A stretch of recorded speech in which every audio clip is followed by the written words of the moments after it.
Agora, Danilo, o cara que tá ali com pouco dinheiro pra começar a investir, às vezes ele fica meio tímido. Ele fala, poxa, mas eu tenho, sei lá, 200, 300 reais pra começar. Pô, vou começar por fundo imobiliário, que vai me pagar um dividendo XYZ, não vai me dar tanto agora. Tem um potencial mais limitado de valorização do que as ações. O que você tem a dizer pra essa pessoa?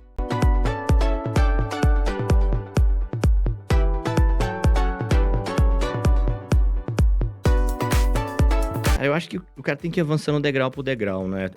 Eu acho que tem que pôr o pé na renda fixa primeiro, para começar a montar a reserva de emergência. Mas você pensa assim, né? A gente fala de reserva de emergência em torno de 6 meses. Você imagina uma pessoa que invista 10% do salário dela. Ela vai levar 10 Demora meses muito. para construir um mês, né? Então, seriam 60 meses para fazer a reserva. Acho que não precisa esperar a reserva estar constituída para ir. Mas ele mantém a maior posição dele ali em renda fixa enquanto ele está aprendendo. Aí ele pode fazer o test drive. Até essa sugestão que a gente deu aqui no começo do programa, para montar uma carteira de 8 fundos, pegar 2 ali de cada segmento. Cara, ele pode fazer isso. Se eu tô falando uma carteira de 8 fundos imobiliários, 10, essa carteira é R$1.000, né? Então, você pode montar essa carteira para quê? Para você ver o dividendo entrando, para você... Já anima, né? Todo mês. É você vê. isso. Ser investidor profissional é uma jornada. E os juros compostos deixa atuar, é no longo prazo, né? De pouquinho em pouquinho, você começou hoje com R$500. Pô, no outro ano, esses R$500 podem já ter virado 5 mil. Você vai reinvestir nos dividendos, essa é a ideia. Você vai reinvestir nos dividendos e aquilo vai virando uma vida. bola de neve. E os juros compostos faz toda a diferença. Agora, Danilo, o que não comprar no mundo de fundos imobiliários? Cara, se o investidor é iniciante, se os caras estão investindo sozinho, eu sugiro fortemente que ele foque nos maiores segmentos. Vamos de novo lá, laje, galpão, shopping. E aí você pode pegar os FOFs/hedge funds e os fundos de papéis. Por quê? Esses 5 maiores segmentos. Porque eles existem há mais tempo, porque tem mais gente olhando para eles. Você consegue fazer comparações, tá? Você vai pegar um fundo de laje, eu consigo comparar com outros fundos de laje. Se eu quero investir no HGRE, não adianta eu ler o relatório só do HGRE. Deixa eu ler o do JSRE também, BRCR também. Aí eu começo a fazer comparação. Esse tá com vacância maior do que esse. Esse tem uma alavancagem maior do que esse. O cara consegue fazer comparações. Mas se eu quero investir em fundo, que não é Fiagro, né? Fundo imobiliário é uma coisa, o Fiagro é outra. Mas se eu quero investir em fundo imobiliário do agronegócio, eu não tenho muitas opções. Eu tenho 2 no mercado aí que investem em terra. Cara, eu vou comparar com o quê? Né? Exato. O Betal, que é um fundo que eu acho até ok, que é agrologística. Cara, eu não tenho outro para fazer comparação.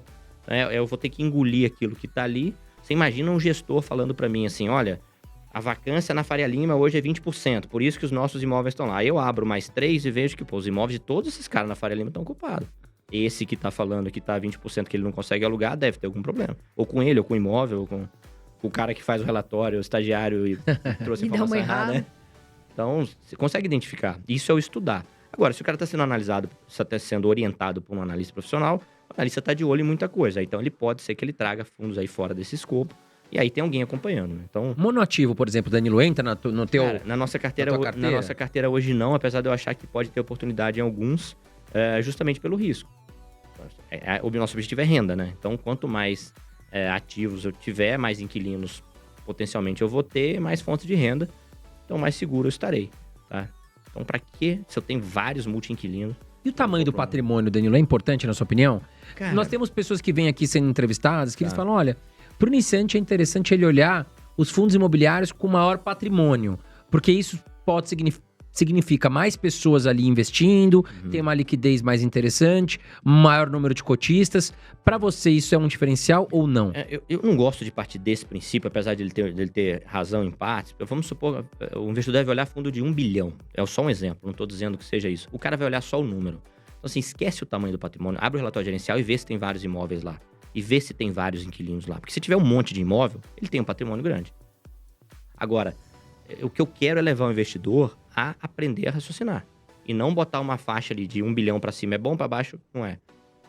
E ele vai fazer isso como? Abrindo o relatório gerencial, vendo quantos imóveis tem lá dentro.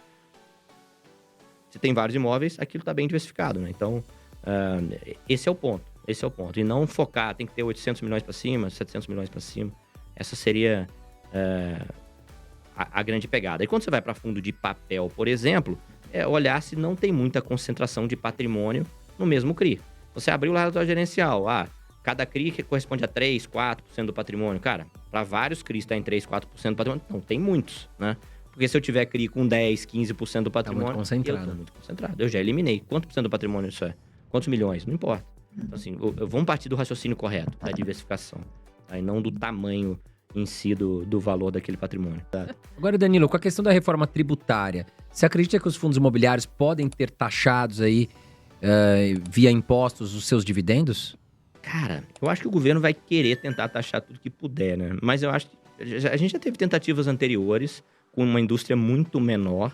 A gente tinha menos gestoras, menos fundos, menos investidores, e a pressão contrária foi tanto que conseguiu fazer com que essa tributação não acontecesse. Então, eu acho que a possibilidade de não ser tributado é maior. Lembrando que a gente tem os FIAGRO agora na mesma lei, que são importantes para financiar o agronegócio, que é importante para o Brasil, que também são isentos. Né? Então, eu acho que o governo não vai marcar um X, vou tributar fundo imobiliário, ele vai tributar Ali tudo. no agro também. Mas aí vai olhar para dividendo de ação, então ele vai arrumar uma baita de uma confusão, que vai ter todo mundo fazendo pressão contrária antes, né? Antes de fazer. Então, acho que é um risco, mas é um risco que está fora do nosso controle. A Sim. gente tem que focar no que a gente consegue controlar. Diversificar a carteira e você não vai ter para onde correr. Se ele tributar tudo, vai estar tudo tributado, né? Exatamente, não tem pra onde correr. Não. Não vai mudar muito o cenário, só que vai aumentar imposto que a gente tem que pagar. Mas se vai estar tudo taxado, se ações vai ser taxado, fundos imobiliários, não tem. Eu não acredito que fundos imobiliários sejam taxados, Eu não, também acho que porque não. vai mexer com muita coisa, porque nem você falou, com o setor agro, com o setor imobiliário, CRI, CRA. Eu acho que o governo tem mais a É um vespeiro perder maior, do né? que a ganhar. E é uma indústria que está crescendo, né? Vamos supor, Exatamente. Se for pra tributar, deixa crescer mais, tributa lá na frente. Por via das dúvidas, quando a gente faz a nossa projeção de fluxo, a gente compara muito com o cupom da NTNB, que é tributada, né? Então a gente considera essa possibilidade de tributação. Então, se não for tributado, é lucro. Se for, a gente fez uma projeção de preço baseado nisso para tijolo, né? Pelo menos para tijolo a gente tem trabalhado nisso um pouco. E essa questão do agro, de FIAGRO? Cara, Você acha que tá? Porque assim, muita gente tem dúvida. Recente história. sim. Você aconselha que tenha pelo menos um já na carteira? A gente tem uma carteira de FIAGRO lá na Ticker. Eu não sou analista responsável, então eu vou dar uma visão geral aqui, tá? O agronegócio dentro de um fundo de investimento, tipo FIAGRO, é recente. O agronegócio é antigo, né? Então já tem bastante gente olhando para o agronegócio há muito tempo. Existe um risco maior nele sim, não à toa que o dividendo é maior. Algo para o investidor botar na cabeça. Dividend yield elevado é risco. Dividend yield são os dividendos pelo preço.